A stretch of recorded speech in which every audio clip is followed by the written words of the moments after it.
बिस्मिल्लाहिर्रहमानिर्रहीम। अस्सलामुअलैकुम। World Urdu news के साथ मैं हूं सना हुसैन। चलते हैं खबरों की जानिब। ये दौरा पाक सऊदी ताल्लुकात में मजीद इजाफे का बाइस बनेगा। सऊदी वजीर सरमायाकारी पाक सऊदी बिजनेस फोरम से खिताब करते हुए खालिद बिन अब्दुल अजीज अल फालेह ने कहा है कि पाकिस्तान और सऊदी अरब के तिजारती वफूद के दरमियान मुलाकातें मौसर साबित हुई। इन्होंने कहा कि पाकिस्तान के साथ मुआहदे और मुफाहमत की यादाश्तों पर दस्तखत किए हैं। दौरा पाकिस्तान और सऊदी अरब के ताल्लुकात में मजीद इजाफे का बाइस बनेगा। वाज़ेह है कि गुज़िश्ता रोज़ पाकिस्तान और सऊदी अरब के दरमियान मुफाहमत की 27 यादाश्तों पर दस्तखत किए गए, जिनमें तवानाई, पेट्रोलियम, टेक्सटाइल, तामीरात, ट्रांसपोर्ट, साइबर सिक्योरिटी, मसाला जात, सब्जियों की बरामद, हुनरमंद अफरादी कुव्वत और साइबर सिक्योरिटी के शोबों में ताउन के मुआहदे शामिल हैं।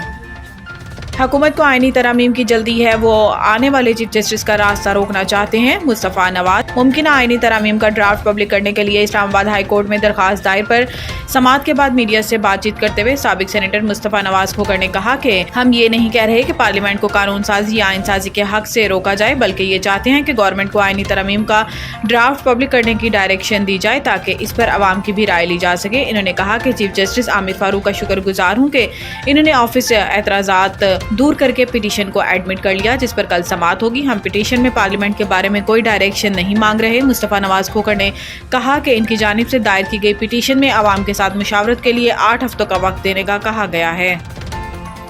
तरमीम के वोट के लिए हमारे MNAs को 20-20 करोड़ की ऑफर्स हुई। असद कैसर का इंकशाफ। पेशावर में मीडिया से गुफ्तगू करते हुए असद कैसर ने कहा कि आईनी तरमीम 17 या 18 तारीख को लाई जा रही हैं।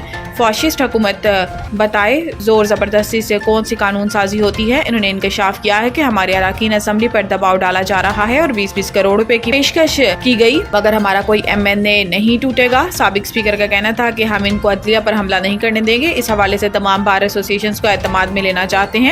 असद कैसर ने मजीद कहा कि मोहसिन नकवी के साथ बैठना सूबाई हुकूमत का इस्तेहकाक है। तनाज़ात का हल तशद्दुद में नहीं, मुज़ाकरात में है। हम इतने कमज़ोर हो चुके हैं कि हर चीज़ बंदूक और ज़बरदस्ती से करना पड़ती है।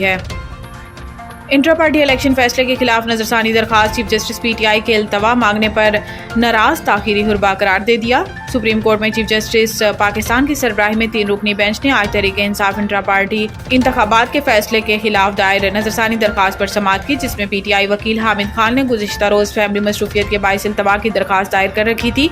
चीफ जस्टिस ने कहा कि हामिद खान ने आज की समाअत मुलतवी करने की दरखास्त दी है। ऐसी दरखास्त पहली बार हमारे सामने आई है। सुप्रीम कोर्ट के पास तो वीडियो लिंक की सहूलत भी मौजूद है। चीफ जस्टिस ने इस्तफसार किया कि क्या इंतखाबात हो गए या नहीं। इस पर अकबर एस बाबर के वकील रोस्टम पर आ गए। चीफ जस्टिस काजी फाइज ईसा ने समाअत मुलतवी करने की दरखास्त पढ़ने की हदायत की। चीफ जस्टिस ने कहा कि 13 जनवरी को फैसला आया, मगर नजरसानी दरखास्त 6 फरवरी को दायर हुई। लगता है कि तहरीक इंसाफ फैसले पर नजरसानी नहीं चाहती।